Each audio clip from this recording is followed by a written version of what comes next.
Students, आज हम हमारा इनऑर्गेनिक का नया चैप्टर स्टार्ट करेंगे। इसका नेम है इलेक्ट्रोकेमिस्ट्री। और फर्स्ट हम देखते हैं इलेक्ट्रोकेमिस्ट्री का मीनिंग कि व्हाट इज इलेक्ट्रोकेमिस्ट्री। देखो, इलेक्ट्रोकेमिस्ट्री मींस पढ़ा हुआ है बट दो मीनिंग्स है, electro and second is chemistry. That means जो भी इलेक्ट्रिक रसायन यानी केमिस्ट्री की जो ब्रांच है जिसके अंदर हम इलेक्ट्रिक से रिलेटेड टॉपिक्स पढ़ेंगे वो हम पढ़ते हैं इलेक्ट्रोकेमिस्ट्री के अंदर।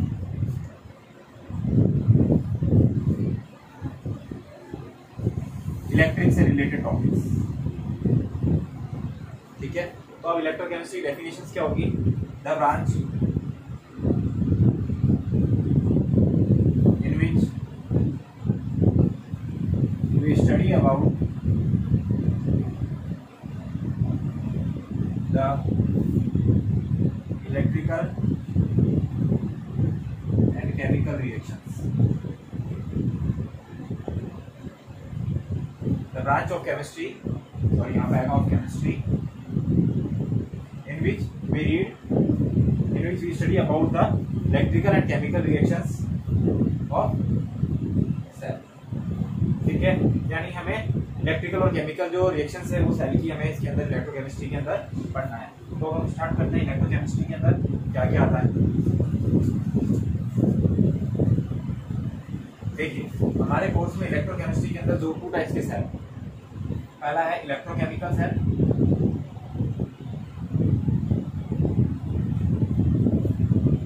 एंड सेकंड है galvanic cell.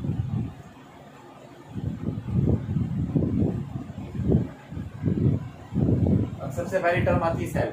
What is the meaning of cell? Cell का मीन्स है एक डिवाइस जो क्या करेगा, आपकी केमिकल एनर्जी को इसमें कन्वर्ट करेगा इलेक्ट्रिकल एनर्जी।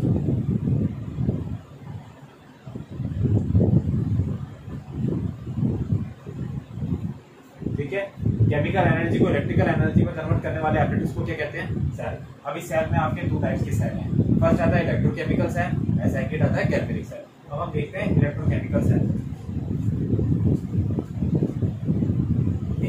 इलेक्ट्रोकेमिकल सेल क्या है? एक डिवाइस है। देखिए कैसा डिवाइस होता है, ठीक है। अब इस डिवाइस में क्या है? 2 चैम्बर्स है, ठीक है। एक चैम्बर के अंदर जिंक की रॉड लगी रहती है, एक चैम्बर में कॉपर की रॉड लगी रहती है, ठीक है। ये है जिंक की रॉड, ये है कॉपर की रॉड। जो हमारा जिंक है वो एनोड की तरह एक्ट करेगा। एनोड दैट मींस नेगेटिव, और कॉपर जो है वो कैथोड पॉजिटिव, ठीक है। और बीच में एक सॉल्ट ब्रिज लगा है, इसे हम बोलते हैं सॉल्ट ब्रिज। और इसके अंदर इलेक्ट्रोलाइट सॉल्यूशन भरा रहता है,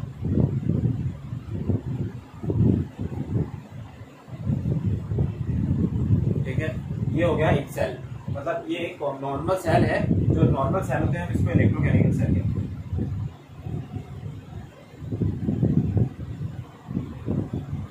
और जैसे जो गैल्वेनिक सेल था उसमें भी क्या होगा, पोजीशन सेम रहेगी।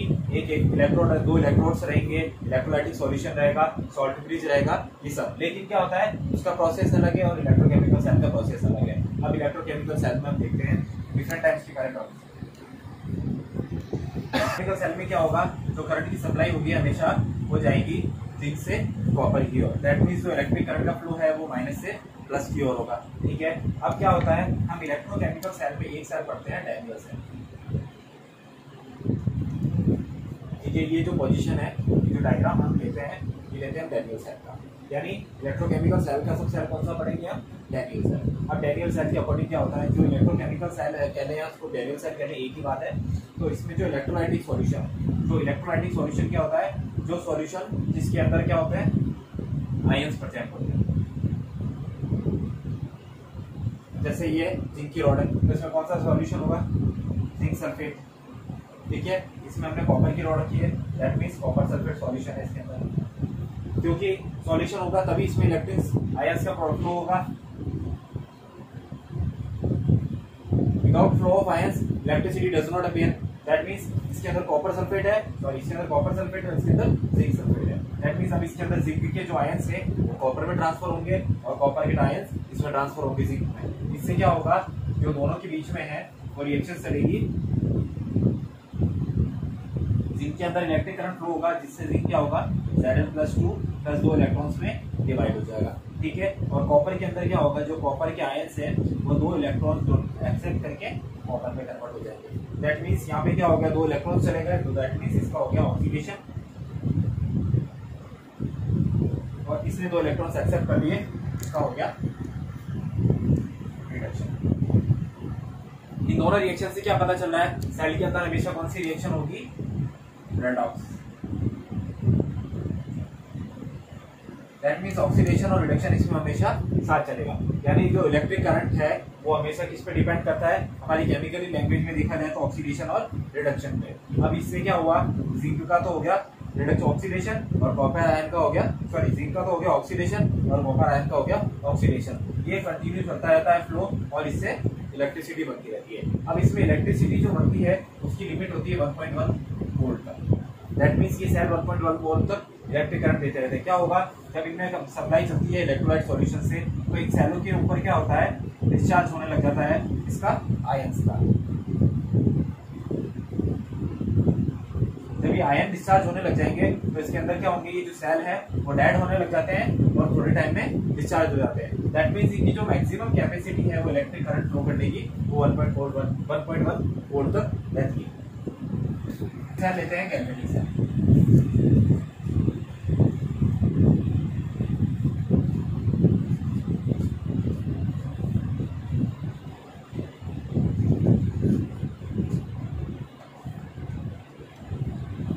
सेकंड आता है गैल्वेनिक सेल।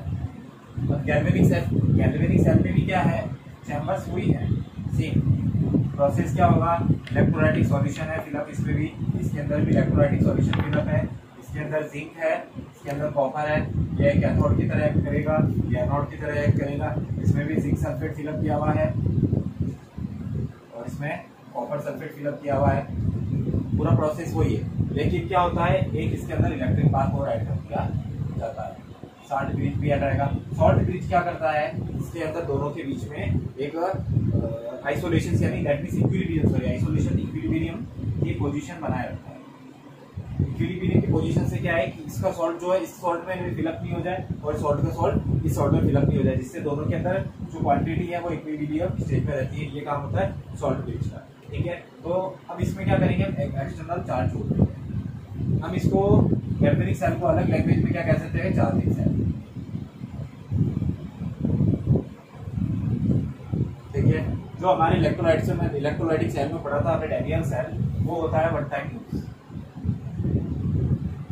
जो डैनियल सेल हमने पढ़ा था वो होता है one time use. That means अगर एक बार वो डिस्चार्ज हो गया तो उसको दोबारा यूज नहीं कर सकते। लेकिन जो हमारा गैल्वेनिक सेल है वो होता है चार्जिंग सेल। दैट मींस हम उसको एक बार डिस्चार्ज हो गया तो दोबारा चार्जिंग करके यूज कर सकते हैं। यानी क्या होगा, अभी सेल में पोजीशन हो रहेगी लेकिन हम इसको इलेक्ट्रिक पाथ से अलग ऐड कर देते हैं। अब ये इलेक्ट्रिक पाथ क्या करेगा, इसके अंदर इसको चार्ज करेगा। ये जो दोनों सेल हैं ये इलेक्ट्रोड चार्ज हो जाएंगे और बाद में इन चार्ज को हम यूज सेल को हमारे सर्किट में यूज कर सकते हैं। दैट मींस पोजीशन दोनों में सेम है, zinc sulphate solution copper sulphate, charging का आयन इसका एक्सचेंज होता रहेगा, लेकिन इन सेल्स में जो इलेक्ट्रोड्स है उनको अलग से करंट देके चार्ज किया जाता है, जिससे ये चार्ज हो जाएंगे और बाद में इन दोनों सेलों को हम हमारे सर्किट वगैरह में लगा के आगे यूज कर सकते हैं। ये था गैल्वेनिक सेल। तो इन दोनों सेलों में डिफरेंस भी आता है और जो दोनों सेल है वो सबसे इम्पोर्टेंट है। अब इनमें आती है different types of terms and formula. देखो टर्म्स कैसे आई, सबसे पहले आई इलेक्ट्रोलाइट, सेकेंड आया इलेक्ट्रोलाइटिक सॉल्यूशन,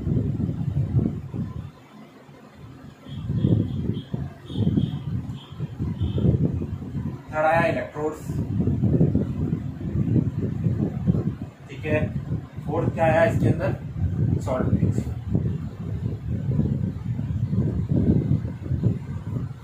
फिर आएगी कंडक्टिविटी,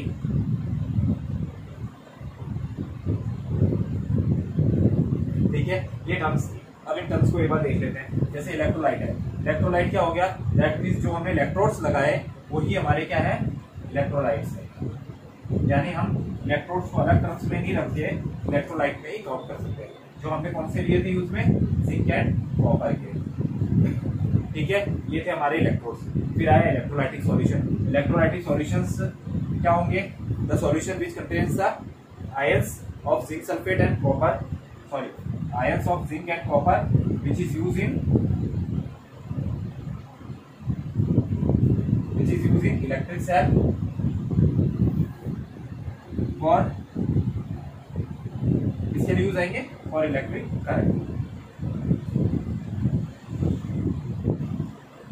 ठीक है, ये था इलेक्ट्रोलाइटिक सॉल्यूशन। फिर आता है सॉल्ट ब्रिज। सॉल्ट ब्रिज का मैंने आपको बताया ही है, क्या करेगा? सॉल्ट पोजीशन इक्विलिब्रियम,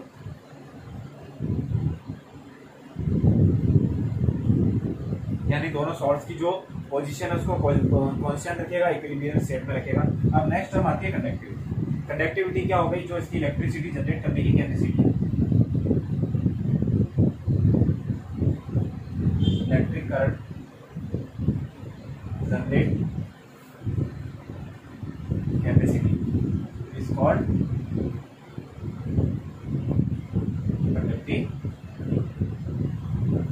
ठीक है, ये कुछ टर्म्स थी। अब हम आगे स्टार्ट करेंगे कंडक्टिविटी से कि किस सेल की कंडक्टिविटी कितनी होती है, कंडक्टिविटी निकालने का फॉर्मूला क्या है, ये चीजें आगे टर्म्स। अब हम देखते हैं कंडक्टिविटी।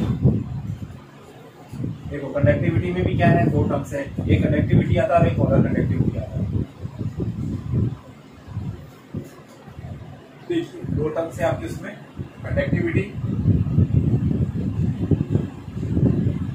सेकेंड आती है molar conductivity.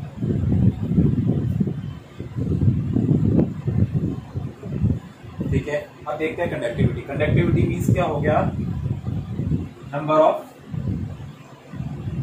Ions in electrolytic solution.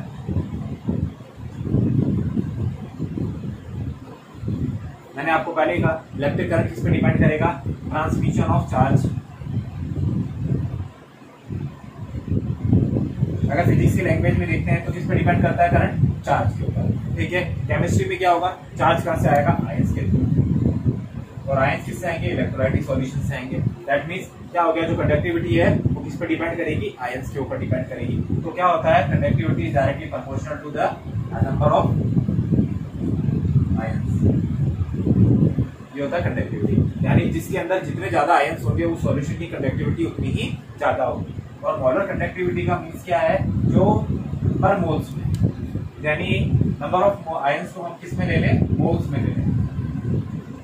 अगर किसी आयन की पर मोल कंडक्टिविटी हमें चेक करनी है तो वो आएगी मोलर कंडक्टिविटी के थ्रू, कि इस आयन की इस इलेक्ट्रोलाइटिक सॉल्यूशन की मोलर कंडक्टिविटी इतनी है, ये है, तो ये डिपेंड करता है इसके ऊपर। अब हम देखते हैं कि जो मोलर कंडक्टिविटी है वो क्या होता है। देखिए, molar conductivity is inversely proportional to dilution. ये चीज हमें ध्यान रखनी। क्या हो गया? डाइल्यूशन का मींस क्या हो गया? हम किसी सॉल्यूशन को डाइल्यूट कर रहे हैं।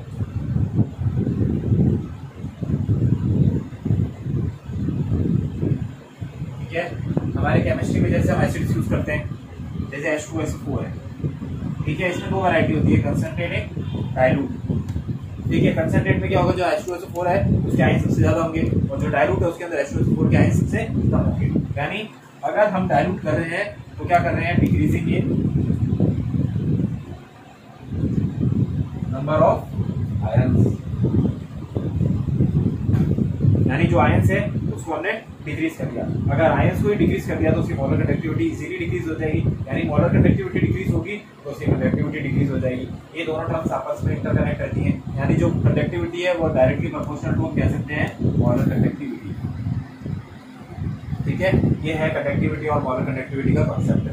अब हम लेते हैं कंडक्टिविटी हमने ले लिया। अब आता है इलेक्ट्रोलाइटिक सॉल्यूशन, जो हमने अभी डेफिनेशन देखी थी। अब इलेक्ट्रोलाइटिक सॉल्यूशन क्या होते हैं? देखिए,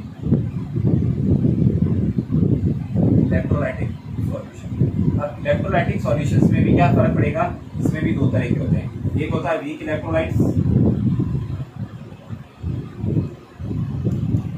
दूसरा होता है स्ट्रॉन्ग इलेक्ट्रोलाइट्स।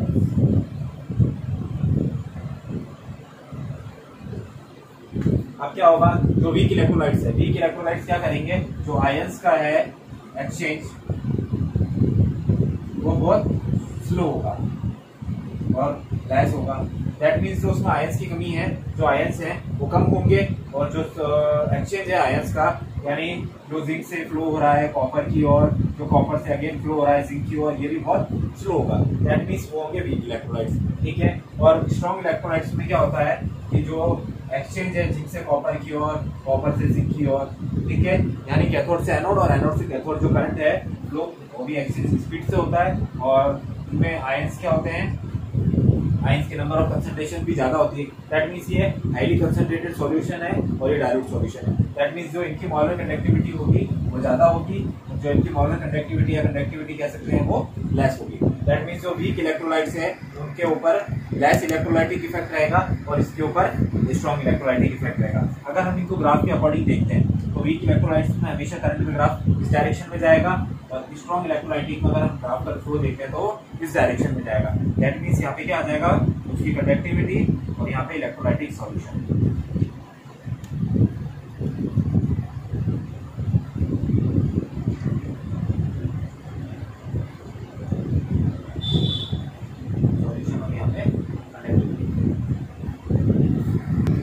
अब हम देखते हैं कि कौन से वीक इलेक्ट्रोलाइट्स से स्ट्रॉन्ग इलेक्ट्रोलाइट्स देखिए। वीक इलेक्ट्रोलाइट्स में आता है KCl, एसिटिक एसिड्स, ठीक है।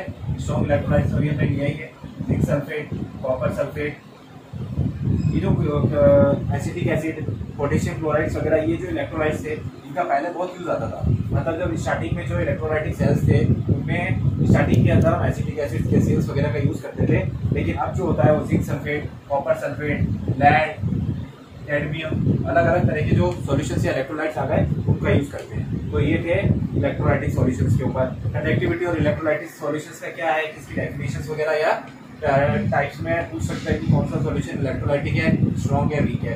अब हम आगे स्टार्ट करेंगे। हम स्टार्ट करेंगे कंडक्टिविटी के कुछ लॉज या फॉर्मूलेज हैं।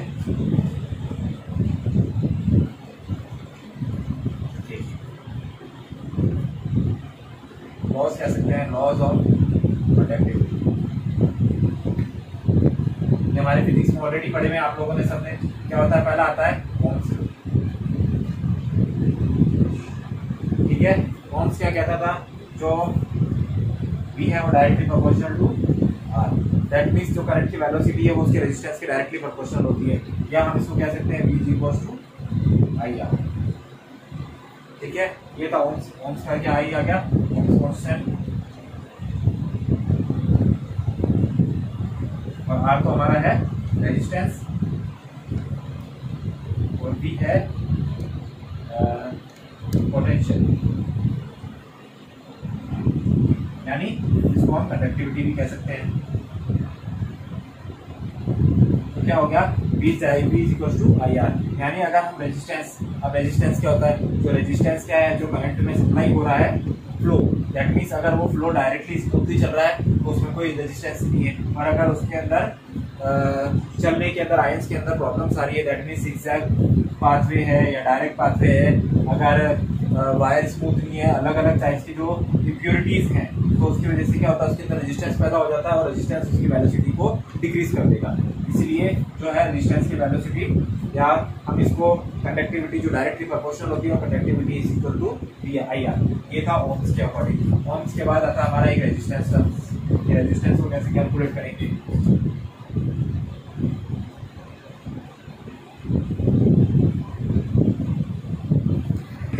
रेजिस्टेंस क्या होता है, R is inversely proportional to area and R is proportional to L। ये दो टर्म्स है रेजिस्टेंस। मतलब अगर हमें कोई ये एरिया है, अगर इसके ऊपर हमें रेजिस्टेंस चेक करना है, यानी जो पूरा एरिया है उसके लिए तो हो जाएगा इनवर्सली प्रोपोर्शनल, और जो उस एरिया की लेंथ है उसके लिए वो हो जाता है डायरेक्टली प्रोपोर्शनल। यानी अगर वायर की जो लेंथ है वो इंक्रीज करेंगे तो जो उसमें रेजिस्टेंस है वो करंट है वो भी इंक्रीज होगा। उससे कोई इशू नहीं आएगा कि करंट की लेंथ बढ़ाए जा रहे तो हम रेजिस्टेंस प्रॉब्लम आए।